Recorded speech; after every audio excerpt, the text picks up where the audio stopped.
Jeff Bezos recently tweeted about a risky bet that worked out very well for him, and I couldn't help but think that this applies equally to every nomad capitalist. I'm going to share it with you right now. The tweet from Jeff Bezos is that he has an old 2006 Business Week cover that he framed and I guess hung on the wall as a reminder. Basically, the cover, I'm looking at it here, is Amazon's risky bet. CEO Jeff Bezos wants to run your business with his web technology. Wall Street wishes he would just mind the store.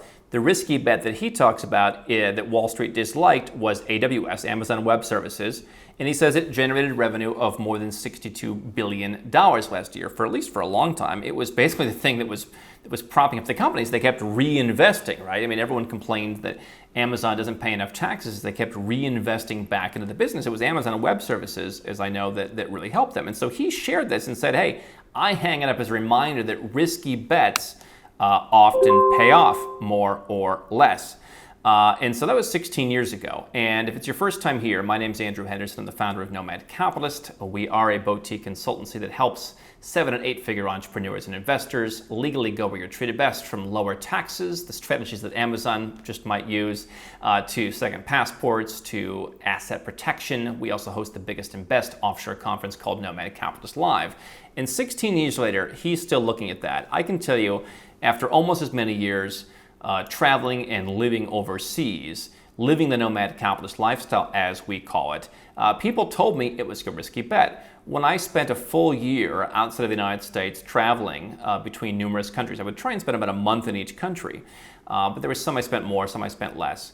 But I wanted to meet people. I got to meet CEOs of banks. I got to meet all kinds of impressive entrepreneurs. I got to meet just, people in government. And it was really an eye-opener. I got to see which countries that I personally felt good living in, as well as which countries had opportunity. I was on a quest for opportunity because I realized that the United States and the Western world was heading in the wrong direction. I wanted to be part of where things were heading in the right direction. People imagined after that year, I would come back to the United States and that would be it. It's a nice little experiment and you're done. Long before that, I had taken my first trip as an adult overseas, and I remember coming back and there were some people in my family who were like, oh, okay, that's nice, show us your photos. All right, glad you got to take 10 days, that's great, back to building the business. And I did build a business. I built numerous businesses in the United States, another thing people say is a risky bet. But my point is here that if you're an entrepreneur, you've taken plenty of risky bets. People have said the idea of leaving your job to start a business is risky. Listen, for some folks it is risky. I happen to think that being an entrepreneur is almost an affliction. Like, I can't turn it off. And that probably bothers some people. Like, I always want to talk about business. It's all I've always wanted to talk about. It's what I really get into. And so in some cases, it's almost like a sickness. But if you're an entrepreneur, you've taken risky bets. And so the idea is, as I was building businesses, I was traveling the world because I realized I could run those businesses from anywhere, something that people now, during the pandemic and after the pandemic, have realized is possible. You can work remotely, you can run businesses internationally. And so, is it a risky bet to move overseas? Wall Street, which is often wrong, said Amazon should just stick to selling books and selling mugs and whatever it is that they sell and not open up this other business venture. And no doubt, you can often drown an opportunity when you're running a business, but this bet worked out. And if you're a successful entrepreneur, what I've learned over the years is to trust your intuition. I have, in past years, often ignored my intuition. I knew it was there, but I had too many voices, probably too many voices that weren't successful enough, or that had some kind of ulterior motive, or maybe even occasionally they just weren't good people, that dragged me down and caused me to ignore my intuition. It caused me to keep people in the company longer than I should have. This is maybe going back, in some cases 5, 6, 7 years. But it caused me to keep people around that I shouldn't have, people in my personal life that I shouldn't have. And, if you have to rely on your intuition. If you're watching Nomad Capitalist and people are telling you it's a risky bet to move overseas because why? It's not safe. You don't speak the language. How are you going to adapt? And any number of other reasons. People are telling you their country is the best ever, your country is the best country on earth, why would you want to leave? Everyone wants to come here, they say. And yet, it's those of us who are taking risky bets who are getting ahead. Obviously, Amazon is constantly vilified for not paying enough in tax. And so, if you can use similar strategies, not the same strategies, but if you could use similar strategies to reduce your taxes by you moving overseas. You may not have as many advantages as Jeff Bezos does in their international company, but if you were willing to go overseas and follow what we call our tax-friendly quadrant, you could dramatically reduce your taxes. Would that not give you an advantage of the kind that Amazon has? One of the reasons that people criticize Amazon is they say, oh, it's crony capitalism, because they kind of get in with the government and they get government incentives. And like, for example, they pushed to implement sales tax on online orders because they didn't care, because they knew people would just keep ordering from Amazon. Whereas those smaller stores that only had, one store. Remember, I used to order like camera stuff. This is many years ago in the US. I would order camera stuff from one of those stores in New York. There's all these different camera shops in New York, and they were able to ship it to me with no sales tax. Amazon and people like Amazon put an end to that, to where those folks, those smaller businesses, lost an advantage. And you can say, hey, that's unfair that Amazon's able to lobby the government. That's not really germane to this point.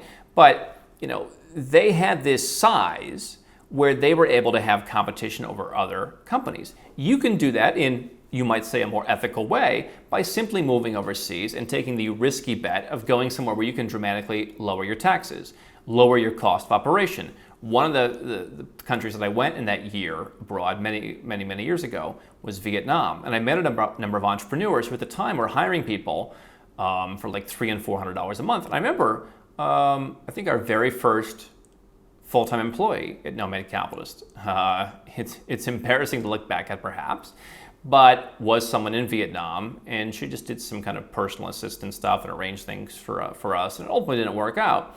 But I mean, what she asked for, I think we paid her more than what she asked for. What she was asking for was practically nothing. I remember thinking, like, why wouldn't everyone take the risky bet of doing what all the big companies do, right? What Wall Street loves for them, but apparently Wall Street didn't love for this growing company, Amazon, back in 2006. Take the risky bet of hiring people in emerging markets and lowering your costs. You can go in and you can pay them more. You can go in and be the most competitive bidder if you want to be, and you can afford to do that even when you're running a much smaller company. I mean, Nomad Capitalist was nothing back then. It was a blog, essentially. I don't think we had any revenue.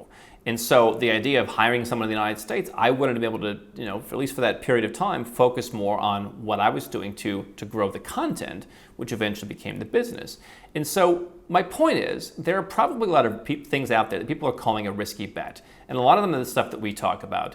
Oh, it's a risk to get a second citizenship. No, it's a de-risk. It's a risk to have a second residence or buy a property overseas. What if the military dictators come in and take it? Yeah, I'm sure the military dictators in Portugal are just ready to come in and take your little condo, right? And so, do you want to open a bank account? What if the bank fails? Yeah, banks really don't fail in Singapore. I'm not saying they couldn't, but the number of bank failures in the United States, where I'm from, is astronomical compared to the bank failures anywhere else on earth, by volume, by capita, by whatever metric you want to take. And so all the risky bets people are saying when it comes to stay within your own country, stay in your lane, this other stuff, listen, I fell for it. Back in, I think, 2005, I was looking for high interest rate savings accounts. I saw something in some Caribbean island. I'm like, ugh, oh, higher rates, ugh. And it took me until I started traveling a couple years later and really traveling extensively, to see, oh, well, look at these countries in Europe. They have higher interest rates on this or better terms on that. And I'm like, okay, there is more opportunity all around the world. And surely these people in this country haven't all just lost their savings, so maybe there's something to this. I think that traveling is a good place to start feeling comfortable about taking risky bets in the nomad capitalist sphere. But have no doubt that you've already probably taken risky bets if you are a 7 or 8 figure or 9 figure or 10 figure entrepreneur or investor. You've done things that people find are risky, and yet you and I probably don't think of them as that risky, because we are, kind of natural entrepreneurs who always wanted to be entrepreneurs, always wanted to be investors, many of us, and we know nothing else. And to us, it's not that risky. To us, if I always thought going and getting a job was risky and having to rely on playing office politics and work my way up the ladder. So I figured no one's going to promote me. I got to do my own thing. I realized that probably at 17 years old.